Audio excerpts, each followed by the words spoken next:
Creativity Podcast. I'm your host, Mari Reesberg. Over the past several years, I've combined my degrees in acting and somatic psychology to share my sustaining creativity techniques with performers. And now I've decided to share it with a bigger audience that includes you. I believe we are all creative, and this podcast is all about that. I'll be interviewing people from all backgrounds, ages, and creativity experiences to share just how creative we all are. Today, I'll be chatting with Amy L. Bernstein, author and book coach. Please enjoy Amy L. Bernstein.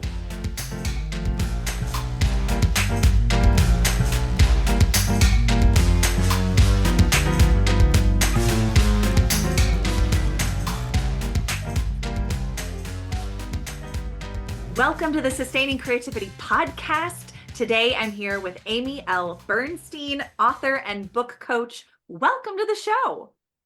Thank you so much. I'm really glad to be here, and I appreciate you having me on. I am really glad you are here, and I can't wait to talk about what it is to be a book coach and the books that you've written and your journey as an author. But before we get into all of that, why don't you take a couple of minutes and let our listeners know a little bit more about who you are and what you do? Sure.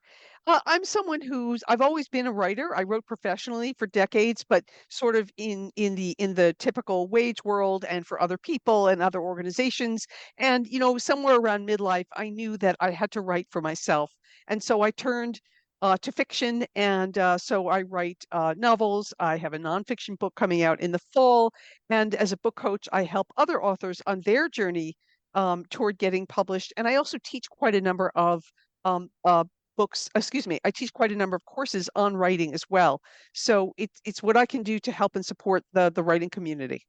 I love that. So what was that transition of writing for other people into saying, no, I'm going to write, I need to write for myself? How did you come to that conclusion, and what was that transition like? Yeah, that transition was difficult. I was sort of hitting early middle age, and I was making a lot of money working in government in a pretty senior communications role, and I had never been more miserable in my life.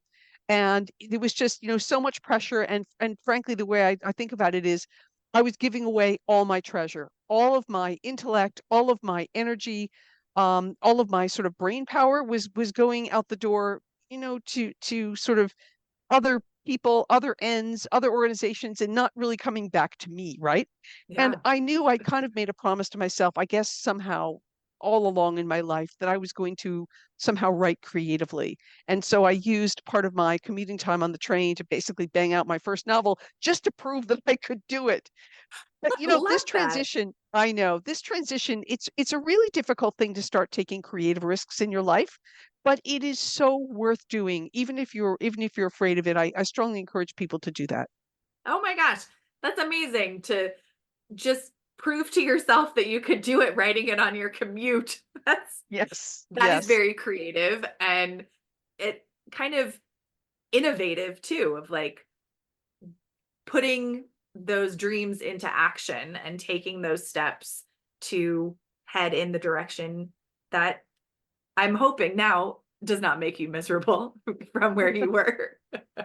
No, not miserable. Thank you very much. I'm not miserable. I'm on a path that I stepped off of, like the what you think of as like the main highway, and I'm exploring the creative byways, and it's a joy to do because I make new discoveries every day.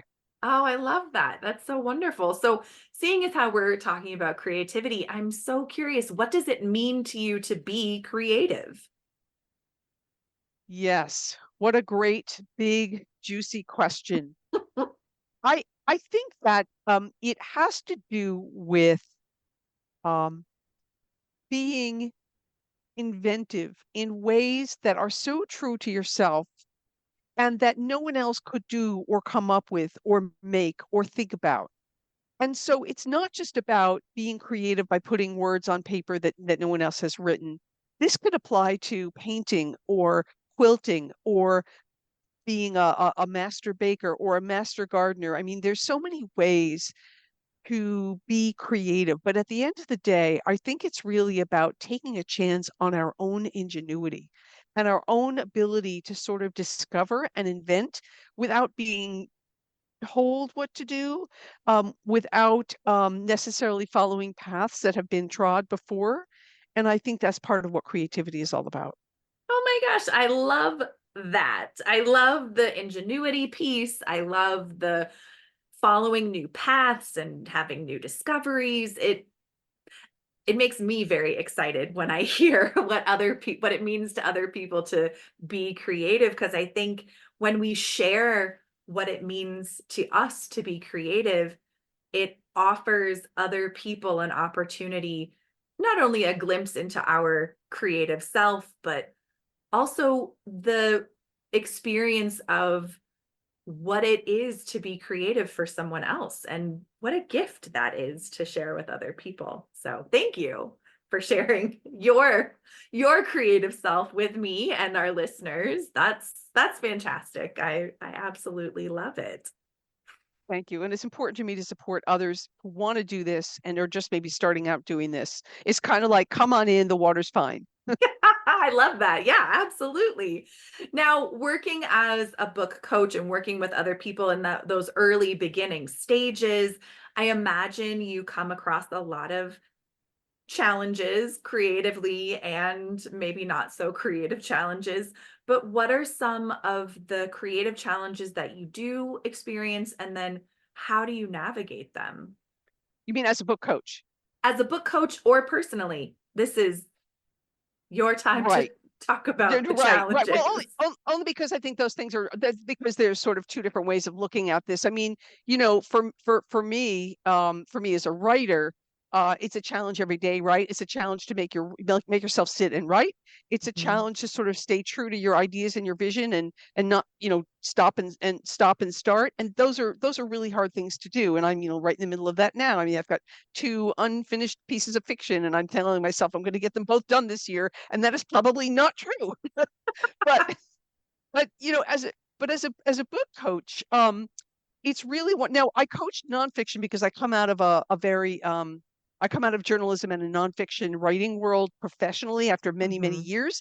And because I'm writing my own fiction, I didn't want to mess with my own head and coach other fiction writers. There are many wonderful book coaches out there who are helping fiction writers, but I love working with people who are working with creative nonfiction in many different fields, including but not limited to memoir.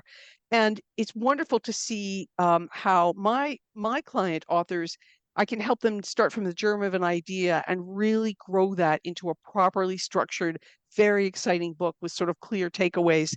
And that's a wonderful journey to help somebody take who may not be able to do it on their own.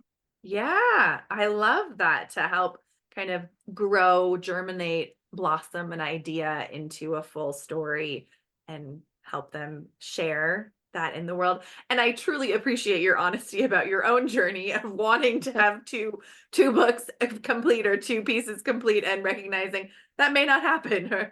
Yeah, I mean, Yeah. Now I know that there's a lot in the, like, trusting yourself or doubting yourself piece that you touch upon with people. I'm wondering if you could talk a little bit about that experience. yes, I have been laboring in the vineyards of self-doubt now for well over a year. So, not to, so I have a book coming out in the fall called Wrangling the Doubt Monster, Fighting Mm. Fears, Finding Inspiration. And it truly is a little book of inspiration for anyone in any creative field who just needs to feel sort of seen and validated and reminded that they can make creative work even when they doubt their own abilities to do so. So it's really meant to be encouragement and the kind of book that creative people would give to one another as well. And I've been writing a newsletter on Substack that's sort of dealing with all these themes around doubt, called Doubt Monster, because coming out of my own, I guess, growth as a writer, as someone who's teaching others aspects of the writing craft, and working with other writers and book coaches, really sometimes around the world, I can see again and again how self-doubt is holding people back. And while my thesis is that we cannot conquer or eliminate self-doubt entirely, we can indeed live with it, accommodate it, and manage it, and still go on to make really great work. So there's ways of sort of dealing with those feelings of inadequacy, and Hmm. just that you just think you can't sort of climb that mountain, and you actually really can. And so I really like reflecting on that and talking that through with others and helping them put their own self-doubts in perspective so they can go on and do great things. Yeah, absolutely. I mean, self-doubt is such a creativity crusher. Yeah. And it sounds like working with you, you're supporting people to work within that doubt because it's not something that will just automatically disappear. And so working within when we have those self-doubts arise and be able to continue to creatively express yourself despite having some doubts and pieces. I'm curious, so you said this journey for the past year. What prompted the self-doubt monster Substack, and Yes. like what was your own Right. journey in that? And so it came out of two things. I think it definitely came out of my own journey about self-doubt, about, you know, about getting published, about am I good enough as a writer, about can Mhm. I really take these creative risks, and, can I make a TikTok video without looking like a complete idiot? I mean, it's sort of doubting everything that I kind of set my mind to, and then doing it anyway. Um, Yeah. but it's also because of all because I'm a part of several writing communities, and we talk to each other a lot, and seeing other writers struggle so much with these feelings. And I just want to I don't think writing is a very lonely business, but I don't think we need to always struggle alone. I think that a Mm. writing community can be a very supportive environment. It's not Writing communities aren't just about critiquing each other's work and that kind of thing. It's about being there to say, I know you're worried and nervous about, this book, and whether you can really see it through, and whether you can write it, and whether you're on the right path. But it's about supporting people, to believe in themselves so that they can get it done. How many great books in the world have not been written because people just quit because they just couldn't believe in themselves. So it's great to help writers in that way. And that's where a lot of this came from. Nice. Yeah, absolutely. I love that. I love kind of opening up the world of supporting and what it means to be a part of a group that supports each other, and I imagine offers critique and feedback if that's what someone is looking for as well. But I think there's opportunity to fill different roles for people, and having the cheerleading and support system is an important part of that in and among the creative community as well. Yeah, absolutely. So when you think about your experience of creativity, and it sounds like kind of coming into the more personal creative expression happened a little later in your experience, but I'm curious what your earliest memory of being creative was. Yeah, well, I think I did have moments in my working life, my traditional working life, that were creative. I mean, being a journalist is can be creative, and I also worked in public radio, and that can be creative. But to Oh your my gosh, point, um, absolutely. yeah. To your point, I know that I wrote this short story in like first or second grade, and I just had this memory of being really proud of it. And it was something about a grocery store, or a man who ran a grocery store. And I think I remember showing it to my mother, and my mother was like, "Oh, this is so wonderful." And I think there was this teeny weeny little like seed planted. Now that seed took like half a lifetime to germinate in some ways, but Yeah. but that is sort of there's some origin story there somehow, I guess. I love that. And I love that kind of as long as it took that seed to blossom, it still happened. And to your point, yes, public radio and journalism, lots of creativity. I imagine going into both of those careers, you Yeah, couldn't get through them without some form of creativity. yeah, I yeah. imagine some problem solving experience as well. Yeah. Now, working with other people in many capacities, it sounds like and in your writing, find inspiration from a lot of places. But in your life today, who or what is inspiring you? Yeah, that's such an interesting question. And I think I'm very introspective about it. Um, for my fiction, I tend to write. stuff that's asking what if questions, is kind of speculative. It's looking at the world today and sort of shifting it a little bit. Yes, but what if? Um, and and uh I get that really from, frankly, I'm a bit of a news junkie, and so I'm sort of always kind of taking the news and turning it into something else in Mhm. some way. And so it's hard for me to pinpoint kind of what inspires me. It's not really people. I guess it really is. I'm inspired by, I guess, the world of ideas. I guess that's what it is. And ideas come from everywhere, right? Yeah. It could be something you see that sticks with you. It could be something you hear, something you read. And a lot, I think for me, a lot of it comes from things that I read. And because I also, I write poetry, and when I write it, when I am inspired to write a poem, some idea or some phrase or some image has like burst into my brain. It's like, and I Hmm. know it's going to be a poem. And it's just a very specific thing. And you can't tell when or where it's going to hit you. Sure. So when you're in those locations that may not be the most conducive to writing things down, are you someone who carries a notebook? Do you use your phone? How do you hold on to these ideas until you get to a place where you can? So it's funny because I once I discovered the little notes file on my smartphone. I actually do use that. I have these weird little notes to myself, and then I can't remember what I was thinking. I can't remember what I was thinking about. Like, what did Yes. that mean? So I do that, and I keep a little sticky notepad in the night table next to my bed with a pen, and especially when I'm in the middle of something, like before, this is maybe TMI, but often before falling asleep is when I'll have a new idea for something I'm already working on. Like it'll just Yeah. come, like in that sort of, you're relaxing and it's just, you're in the dark, and I'll reach for that little sticky pad, and I'll just like scribble something down. That doesn't happen all the time. It's not like I'm not like screaming like plots that I'm then, turning into. That's not happening, but I wish. But I do that sort of thing from time to time. Yeah. Nice.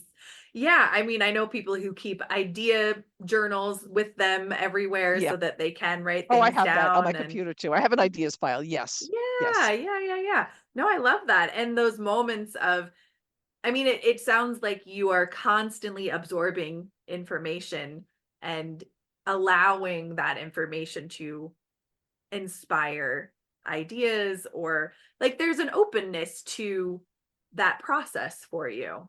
It is an openness, but I also think that once you have a writing habit, your brain is looking for those patterns that are going to flow through to the writing.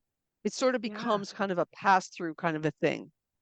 And if you're not a writer, that may work for you in completely different ways. I mean, I have to imagine that people who are composers, for music composers, for example, um, might hear something the way George Gershwin heard like taxi horns, and then built it into Rhapsody in Blue. Right. There's a pass through that kind of goes on, and you never know where it's gonna come from. But there is that openness to the awareness when it Right. is when Yes. it does show up that it's not Yes. the ignoring of it. You're inviting that awareness to show up. Whether you use Right. it or not is another story, but that moment of recognition, that's the word I was looking for. So, yeah, that makes so much sense. Now, for people who may not feel that way or be attuned to writing in that way, how would you encourage others to kind of orient towards creativity more? Wow. Um, okay.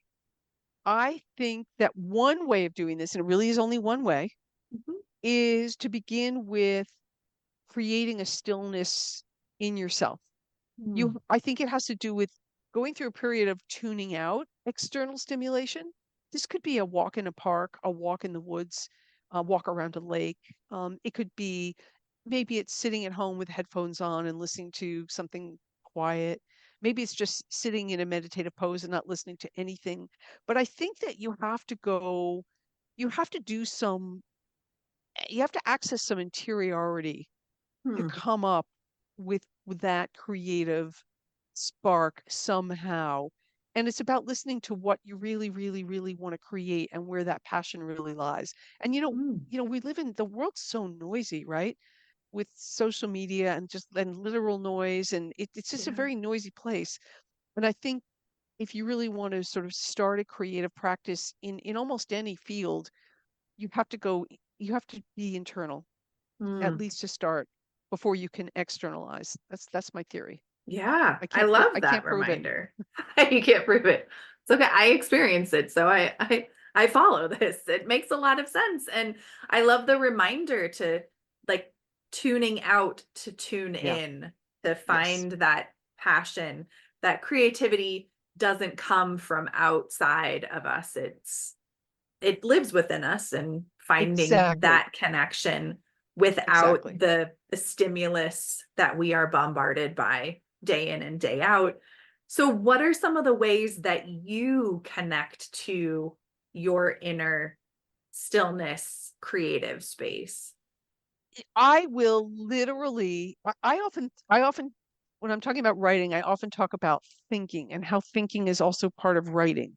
So for Hmm. me, can be sitting still for many, many minutes where I look like I'm just staring off into space, like not looking at my computer screen, but I'm maybe sitting at my computer, but Yeah. I'm really thinking through something that it might be a scene that I'm working through. I might be working through a character motivation. I may be working through what could possibly happen next. What are my choices here? So Mhm. I'm thinking, and thinking is something that we because of the kind of world and culture that we're in, it's getting short shrift. We don't do enough of it, all of us. Mm. Mhm. Just thinking, letting your mind go into particular sort of pathways. Unlike meditating, which is sort of about trying to empty your mind, right? And just quiet your mind. Thinking is about actively processing um, Mm. something, Mhm. and you can do this creatively by setting yourself to a particular creative challenge. Now, I imagine, I mean, if you're a painter, you might be envisioning, what kind of what's the shape of a line that you want to put onto a canvas. I mean, it can be so many different things. Yeah. But I think that that's an important way of doing that, and I certainly try to do that. I don't do it enough, but I do try. Yeah. I mean, it really sounds like an aspect of the creative process of like daydreaming, how letting our minds kind of play and wander and think about things really allows our creativity to show up in new ways as well. Yeah, and I think, I mean, daydreaming is good, useful, valuable, but I think there's also directed thinking Yeah. where it's not like just letting anything flip through, like you're really trying to create something in your head in some Mhm. specific way before you get to the writing or the painting or the, whatever, creating the pattern or what, I mean, whatever it is. Yeah. Yeah, absolutely. Those are great. And thank you for sharing your process and experience with that. It's been really wonderful. I just have one last question for you. What does it feel like in your body to be creative? Wow, I love that question. I think it depends on where I am in a creative project. Mm, So when you get into those rare states of what we call flow, mhm, where in my case it's going to be writing, where you really are just channeling story right onto the page. It's just living. It's like actually living. mhm. There's like a complete lack of awareness of physical body, of physicality. You Yeah, might have a slight headache, you might be thirsty, your butt might hurt from sitting in the chair. You don't know any of this right. because your attention is so focused. Now that's a wonderful state to be in. It doesn't happen all the time. So It's wonderful true. when it's right. And so I think that other ways of being in your body are, I mean, there are times when I'm feeling agitated because I'm frustrated and I'm Mhm. feeling insecure, self-doubt, and there's sort of a more of an agitation. Yeah, Um and that's probably when I get up and go do my workout. I'm like, I can't do this now. Just get up and go, exercise, right? Which is which sure. is a, which is a good way to process it. But it's a Yeah. really great question, and I think people handle this, very, very differently. Yeah, absolutely. Well, thank you for sharing your journey with it and experiences of it. And it's been a pure pleasure chatting with you. If people want to learn more about your book coming out in the fall, your social media, how can they go about finding you? I'd love people to come to my website and just join my email list. I don't spam people and it's not excessive. So the website is amywrites.live. It's AMYWRITES, amywrites.live. You can see my books. You can see some of my workshops. You can sign up for to be notified about Wrangling the Doubt Monster. And I love people to just go check it out. Perfect. Well, I will add that to show notes so people have very easy access for it. And Great. thank you so much for taking the time to chat with me. I have thoroughly enjoyed this conversation. Me too. You asked great questions. Thank you. Oh, you're welcome. Thanks.